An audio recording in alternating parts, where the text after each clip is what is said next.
Subscribe చేసుకోవచ్చు కదా. పుచ్చుక్ పుచ్చుక్. అయితే బ్లడ్ శాంపిల్స్ తీసుకునేటప్పుడు తన పేరు బయటికి వస్తే సూసైడ్ చేసుకుంటానంటూ పోలీసులను హేమ బెదిరించారట. ఇంత క్రైమ్ చేస్తుంటే మీకు భయం అనిపించలేదా? ఈ కంట్రీలో ఉండే ఫ్రీడమ్ ఏ కంట్రీలో ఉంటే చెప్పండి సార్ మీరు. బెంగళూరు రేవ్ పార్టీ తెలుగు రాష్ట్రాలను షేక్ చేస్తోంది. పార్టీలో పాల్గొనే వారిలో ఎక్కువ మంది తెలుగువారి ఉన్నారు. అక్కడ కూడా మన డామినేషన్ అంటావా?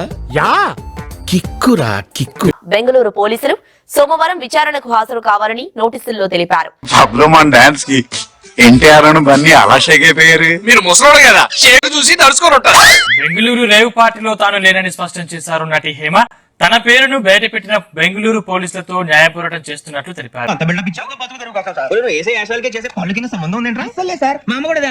తాను సింహం లాంటి దానిని 2 అడుగులు వెనక్కి వేస్తుందంటే గుంట నక్కలకు భయపడినట్లు కాదన్నారు. సర్కస్ లో సింహంతో ఎవడన్నా ఆడుకుంటాడు, నేను అడవికి వచ్చి ఆడుకునే టైపు.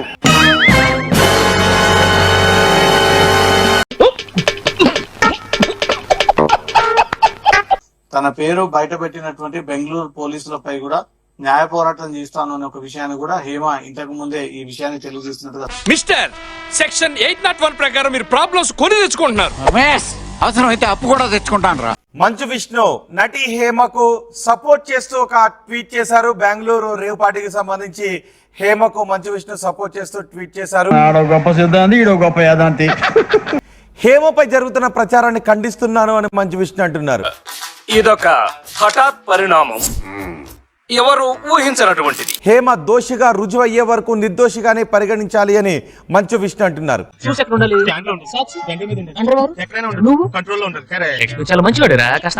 ఇది పాత్రలో పట్టుబడినటువంటి అమ్మాయి వైట్ కలర్ నెయిల్ పాలిష్ వేసుకుంది, నేను బ్లాక్ కలర్ నెయిల్ పాలిష్ వేసుకున్నాను. అచ్చి బాబోయ్, దోస్ బెలే తిరగేసింది. ఏమండి జనాలందరూ 200-300 కోట్లు అనుకుంటున్నారు. దయచేసి మీరు అట్ట పళ్ళు బయట పెట్టి నవ్వకండి. ఊళ్ళో జనాలకి దడుపు జనాలు వస్తున్నాయి. పొద్దున్నే ముష్టోళ్ళ తాకిడి తట్టుకోలేకపోతున్నా.